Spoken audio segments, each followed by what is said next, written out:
अंडे प्राप्त हुए।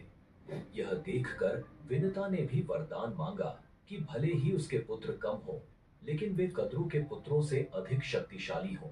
कश्यप ने उन्हें भी तथास्तु कहा और विनता को 2 बड़े अंडे प्राप्त हुए।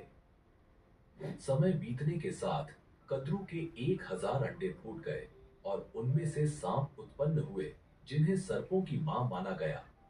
दूसरी ओर विनता के अंडे नहीं फूट रहे थे और अधीरता में उन्होंने एक अंडा समय से पहले फोड़ दिया।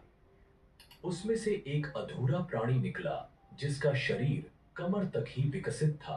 वह गुस्से में बोला, माँ, आपने मेरे साथ यह अन्याय किया, लेकिन कृपया दूसरे अंडे के साथ ऐसा मत कीजिएगा। वह प्राणी उड़ गया और उसका नाम अरुण रखा गया। आगे चलकर वह सूर्यदेव का सारथी बना। एक दिन कद्रु और विनता ने सूर्यदेव के सफेद घोड़े को देखकर शर्त लगाई। विनता ने कहा कि यह घोड़ा पूरी तरह सफेद है, जबकि कद्रु ने कहा कि उसकी पूंछ काली है।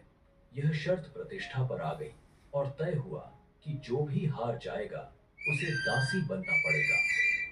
कद्रु ने अपने नाग पुत्रों से कहा कि वे सूक्ष्म रूप धारण कर घोड़े की पूंछ से चिपक जाएं, ताकि वह काली दिखाई दे। नागों ने ऐसा ही किया और कद्रु शर्त जीत गई।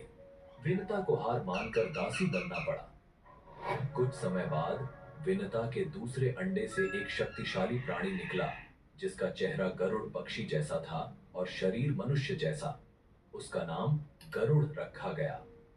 जब गरुड़ ने देखा कि उसकी मां विनता कद्रु और उनके 1000 सर्प पुत्रों की दासी बन चुकी है, तो उसने अपनी मां को मुक्त कराने का संकल्प लिया।